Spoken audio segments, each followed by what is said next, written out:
১৯৭১ সালের বাংলাদেশের স্বাধীনতা যুদ্ধ চলাকালীন পাকিস্তানি বাহিনী কর্তৃক নিরীহ বাঙালিদের নির্যাতনের পর এখানেই গণকবর দেওয়া হয়েছিল।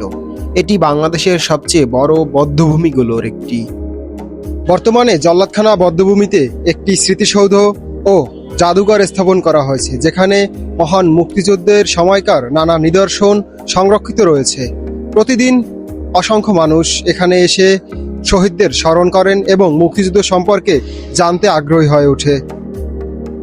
স্বাধীনতা যুদ্ধের সময় মিরপুরের বিহারি অধ্যুষিত এলাকাগুলো সাধারণত বধ্যভূমিতে পরিণত হয়েছিল।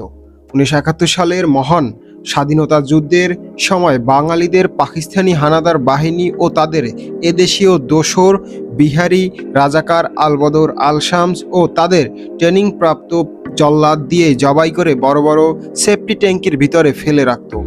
এ বধ্যভূমি থেকে ৭০টি মাথার খুলি, ৫